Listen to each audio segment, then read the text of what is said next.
की वाइपिंग की और आपका जो भी ड्रेसिंग एरिया का वेस्ट है वो वहाँ कलेक्ट हो जाएगा। Hello guys, welcome back to the channel Meenu 21। I hope आप लोग अच्छे होंगे। गाइज़, आज के व्लॉग में मैं आपके संग शेयर करूंगी कि कैसे हम लोग छोटे छोटे जुगाड़ करके अपने वेस्ट आइटम्स को या कबाड़ से कैसे हम अपने घर को सजा सकते हैं और उनको रीयूज़ कैसे कर सकते हैं, जिससे कि हमारा ज़्यादा वेस्ट भी ना एनवायरनमेंट में फैले और हम उसको रीयूज़ कर लेंगे, अपने पैसे भी बचा सकते हैं। तो चलिए without further ado let's start the video. तो गाइस, सबसे पहले जिस दिन भी मुझे ना आटा फिल करना होता है अपने बकेट में, तो उस दिन मैं किचन की भी सफाई करती हूँ, क्योंकि कितना भी आप सफाई से करिए थोड़ा बहुत आटा गिर जाता है। और इन केस नहीं भी गिरता है तो उस जैसे साफ़ सफाई हो जाती है ना, किचन को 2-3 दिनों पे वॉश कर देने से ना थोड़ी अच्छी सी क्लीनिंग हो जाती है। मुझे लगता है किचन में ना आटे परथन ये सब गिरते हैं तो वाइप से या जब हम पोछा लगाते हैं या झाड़ू लगाते हैं तो वो अच्छे से निकल नहीं पाता है। और मेरा किचन तो और भी मतलब यूनिवर्सिटी प्रोवाइडेड है, तो ये वैसा किचन टाइल्स और मोज़ैक तो नहीं लगा है गाइस, इसलिए इसकी मुझे स्पेशल क्लीनिंग करनी पड़ती है, नहीं तो हमेशा ही गंदा गंदा सा दिखता है। और ये फर्श भी सीमेंटेड है ना, तो जैसे लगता है कितना गंदा है, इसलिए मैं हर 2-4 दिनों पे इसको वॉश करती हूँ। और जब वॉश कर दिए तो पानी निकलने के बाद ना थोड़ा सा पोछे से मार दीजिए तो जल्दी ड्राई हो जाता है।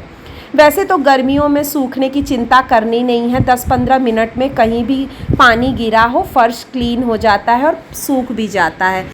गाइस, कई बार क्या होता है कि हम कमरों में, जैसे बच्चों के कमरों में एक डस्टबिन रख देते हैं, किचन में रख देते हैं, लेकिन अधिकतर हम ना बेडरूम में डस्टबिन रखना भूल जाते हैं। और इन केस अगर रखे भी हैं ना, तो मेरी ये सलाह है कि आप हमेशा अपने ड्रेसिंग एरिया के बगल में एक छोटू सा डस्टबिन रखें, जिससे क्या होगा कि जब भी हम बाल कंघी करते हैं, जो थोड़े मोड़े बाल टूटते हैं, या फिर जब हम फेस क्लीन करते हैं, मेकअप निकालते हैं, तो जो वाइप्स हैं या कॉटन के जो टुकड़े हैं वो सब हमें फेंकने के लिए कहीं और न जाना पड़े। अगर ड्रेसिंग एरिया के बगल में आप एक डस्टबिन रखेंगे ना, तो आपको इजी होगा और गंदगी इधर उधर नहीं जाएगी। बाल हो गए, कोई भी वेस्ट है, तो ये मेरी सलाह है कि हमेशा आप डस्टबिन अपने ड्रेसिंग एरिया के बगल में एक छोटा सा डस्टबिन ज़रूर रखें।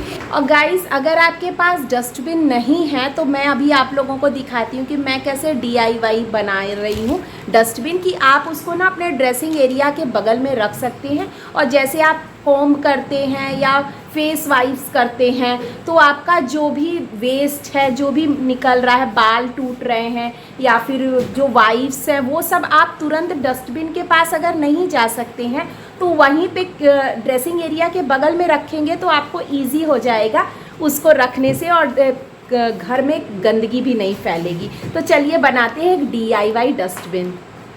इन केस अगर आपके पास डस्टबिन नहीं है तो आप किसी भी कार्डबोर्ड से ना DIY करके डस्टबिन बना सकते हैं, जैसा कि देखिए मैं बना रही हूँ। जैसे हम लोग फेस वाइप्स लाते हैं तो उसमें जो ओपनिंग का दिया रहता है ना, जब फेस वाइप्स ख़त्म हो जाते हैं तो मैं उसको रख लेती हूँ।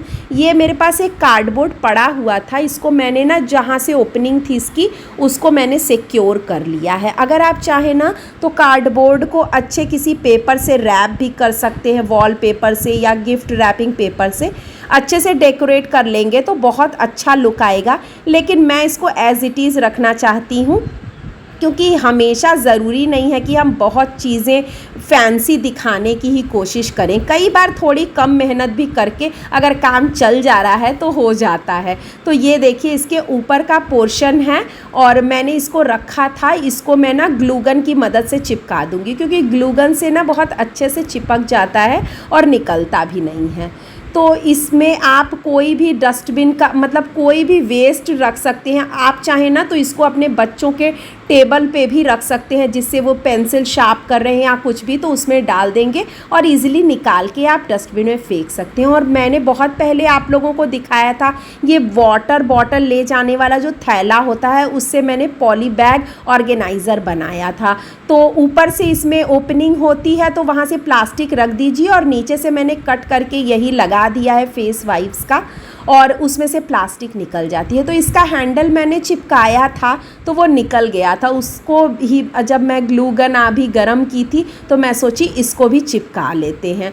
तो कुछ कुछ चीज़ें होती हैं गाइस, जैसे कि जैसे ये थैला मतलब पुराना हो गया था तो कितने लोग मैं फेंक ही देती, लेकिन मैं सोची क्यों ना इसका यूज़ करें, क्यों एक मतलब वेस्ट हम बढ़ाएं। तो इससे अपने घर की जो भी वेस्ट है आप कोशिश करिए ना कि उसका अगर आप कोई भी यूज़ कर सकते हैं तब तक उसको यूज़ करते रहना चाहिए। तो इससे हमारा एक पॉली बैग ऑर्गेनाइज़र हमें ख़रीदने अभी नहीं पड़ा और घर के ही सामान से मेरा एक अच्छा सा DIY करके ऑर्गेनाइज़र भी बन गया है।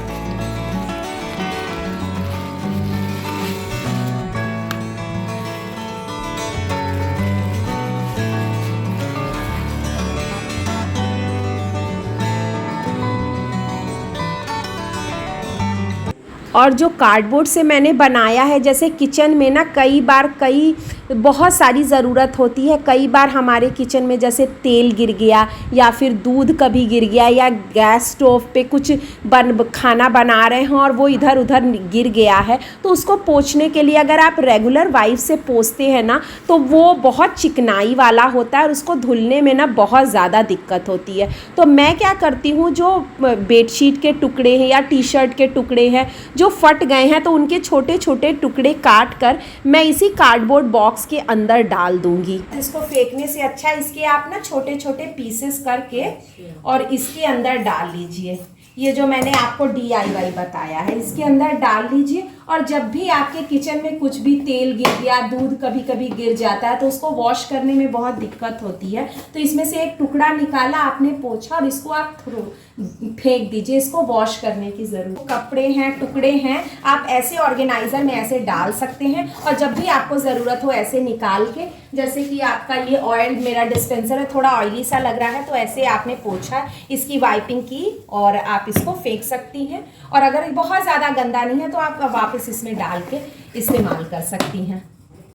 गाइज़ मेरा नेक्स्ट DIY है, ये मेरे पास ना एक पिलो कवर था जो फट गया था, तो उससे जो हमारी आटे का मेरा जो पैकेट वाला आटा आता है उसकी जो प्लास्टिक होती है ना उसको मैं वॉश करके रख लेती हूँ। वो बहुत ही अच्छी क्वालिटी का प्लास्टिक होता है।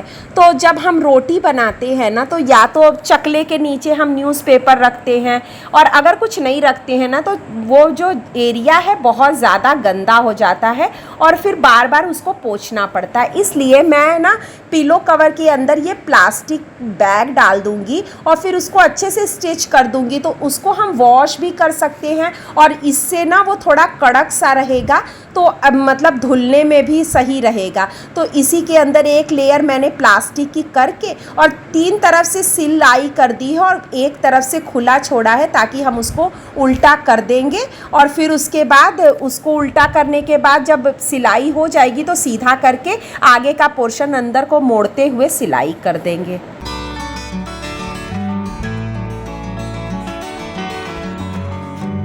गाइज़ मेरा नेक्स्ट DIY है, ये मेरा एक पिलो कवर था जिसकी बेडशीट तो मैंने काफ़ी यूज़ की, लेकिन पिलो कवर मैंने इसका यूज़ नहीं किया, तो बिल्कुल नया ही था। तो मैंने इसकी सिलाई खोल दी है, ओपन कर दी है और इसको मैं as a table runner use करूँगी। तो मेरे TV यूनिट के ऊपर ये मतलब ये बहुत अच्छी थिक क्वालिटी का है, तो इसको मैं as a table runner use करूँगी। और इसको आप कई तरीके से यूज़ कर सकते हैं, आप चाहे तो इसको TV यूनिट पे बिछाएं या फ्रिज कवर के ऊपर बिछाएं। तो इसके साइड के कॉर्नर्स को बस मुझे सील करना है और ये मेरा एक रनर बहुत जल्दी तैयार हो जाएगा। आप चाहें ना तो इसके नीचे लाइनर भी मतलब लाइनिंग भी लगा सकते हैं, लेकिन क्योंकि ये बहुत थिक कपड़ा है तो मैं इसको सिंगल ही यूज़ कर रही हूँ, इसके नीचे मैं कोई लाइनिंग नहीं लगा रही हूँ। गाइज़ मेरा नेक्स्ट DIY है कि कई बार जब हम खाना बनाते हैं ना तो हमें एप्रन की ज़रूरत होती है, तो हम मार्केट से ले आते हैं।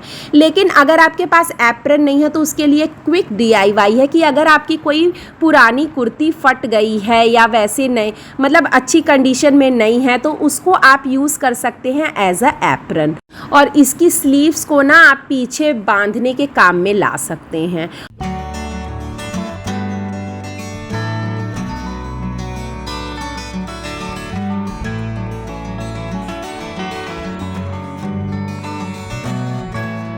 गाइस देखिए मेरा स्लैब बहुत ही ज़्यादा फैला सा था।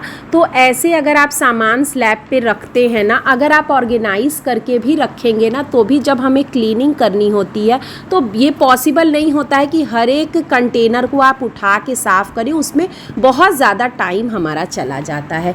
तो इसके लिए मैं ये एक ऑर्गेनाइज़र का इस्तेमाल कर रही हूँ। मुझे ये ऑर्गेनाइज़र दिखाने का बस एक ही मोटो है कि मतलब आप अगर कोई भी ऑर्गेनाइज़र या तो DIY करके या मार्केट से ख़रीद के अगर आप यूज़ करते हैं ना, तो एक तो आपका किचन बहुत ही क्लटर फ्री लगता है और आपको क्लीनिंग में भी बहुत ही आसानी हो जाती है। आपको हर एक आइटम को उठा के क्लीन नहीं करना पड़ेगा। आप सिंपली उस ऑर्गेनाइज़र को साइड में खिसकाएंगे और अच्छे से क्लीनिंग हो जाएगी और एक नीट लुक भी हमारे किचन में आता है।